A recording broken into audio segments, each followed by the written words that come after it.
Hello everyone, welcome to our YouTube channel. Today we are discuss about the PCR. PCR यानी polymerase chain reaction. यह एक ऐसी तकनीक है जिसमें हम लोग वांछित जीन की कई सारी कॉपियाँ तैयार कर सकते हैं। तो इसमें हम लोग क्या कहते हैं कि it is use to produce the multiple copies of gene. और ऐसी तकनीक का सर्वप्रथम खोज कैरी मुलिस ने 1983 ईस्वी में की थी।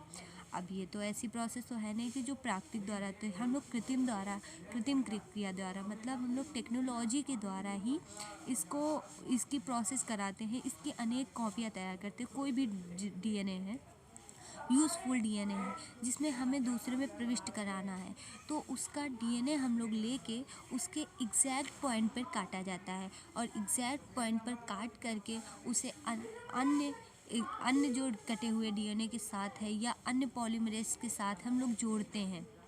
तो इसमें कई सारी प्रोसेस होती हैं। सर्वप्रथम स्टेप आते हैं, तो स्टेप्स ऑफ पीसीआर। तो ई cycle of polymerase chain reaction have the 3 step. तो प्रत्येक, हिंदी में कहें तो प्रत्येक पॉलीमरेज चेन रिएक्शन के पास 3 स्टेप होते हैं। Number 1 denaturation, aniline and extension. Denaturation को विकृतीकरण करते हैं। विकृतीकरण क्या होता है? तो विकृतीकरण ही पहले हम लोग कह सकते हैं कि इसको तोड़ना, किसी भी चीज़ को तोड़ना यानी विकृत करना, उसके भागों से अलग कर देना। अब हम लोग डीएनए पढ़ते हैं तो वो द्विकुंडलित डीएनए होता है, डबल हेलिक्स डीएनए होता है।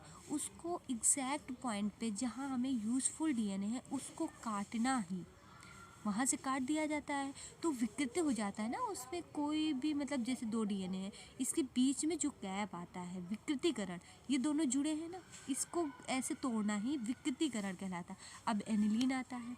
एनिलीन क्या होती, इसी के प्रोसेस को, इसमें एंजाइम का प्रयोग किया जाता है जिसे हम लोग टैग पॉलीमरेज कहते हैं। उसके द्वारा इसको एनिलीन भी इसी टेम्परेचर में किया जाता है। ये जब अलग हो जाते हैं तो इसको फिर से जोड़ने का काम एक्सटेंशन में होता है। तो ये अनेक प्रोसेस में चलती रहती है, क्लोनिंग होती रहती है। तो इसके आगे हम लोग बढ़ते हैं तो डीनेचुरेशन आता है। It is the first step of polymerase chain reaction. पहले हमने बता दिया है कि 90 से 95 डिग्री सेल्सियस पर 20 से 25 मिनट या 30 मिनट सेकंड तक इसको गर्म करने पर ये दोनों सेपरेट हो जाते हैं। सेपरेट होना, इनके बीच में सेपरेट होने का मतलब ये है कि एडिनिन इधर भी होगा, ग्वानिन भी इधर होगा, थायमिन भी होगा, साइटोसिन भी होगा और इधर भी वही होंगे, ये दोनों अलग हो जाएंगे। अब इनसे बाइंड होने के लिए दूसरा डीएनए आता है, तो DNA polymerase bind with the template.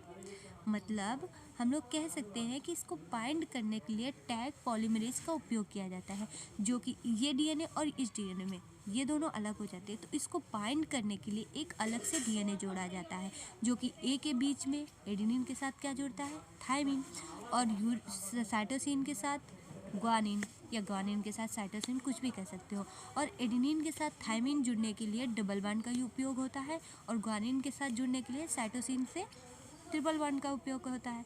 तो एनिलीन में यही प्रोसेस होती है। अब डीनेचुरेशन में हाइड्रोजन बंध टूटते हैं और इसमें क्या होते हैं, इसकी कॉम्प्लीमेंट्री बनती जाती है, मतलब अनेक सारी कॉपियाँ बनने जाती हैं। इसके बाद आता है हम लोगों का प्रोसेस एक्सटेंशन। एक्सटेंशन में हमने पहले बताया कि टेक पॉलीमरेज का उपयोग किया जाता है। अब इसको क्या होता है, 75 to 80 डिग्री सेल्सियस पे डीएनए पॉलीमरेज को ऐड किया जाता है। 5 टाइम तो 3 टाइम्स होता है, तो 3 टाइम्स तो 5 टाइम ला के जोड़ दिया जाएगा। उधर भी 3 टाइम्स 5 टाइम होता है तो 5 टाइम 3 टाइम्स ला कर जोड़ दिया जाए, जिससे अनेक प्रतिलिपियाँ बननी तैयार हो जाती है। अब this cycle repeat to the 25 to 30 times. यही प्रोसेस, तोड़ना जुड़ना, दोनों जुड़ गए, इसके बाद ये फिर से अलग होंगे तो फिर से जुड़ेंगे, यानी अनेक सारी कॉपियाँ, अबाउट टू बिलियंस कॉपियाँ इसमें तैयार हो जाती हैं। और इसे हम लोग देखने के लिए gel electrophoresis is use to visualise the result of polymerase chain reaction.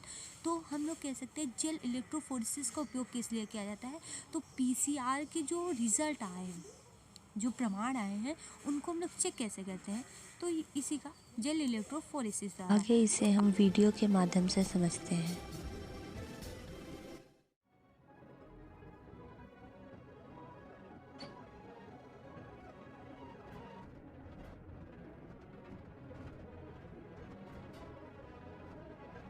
ऐसे ही वीडियो देखने के लिए हमारे चैनल को सब्सक्राइब करें, लाइक करें और शेयर करना ना भूलें। Thank you.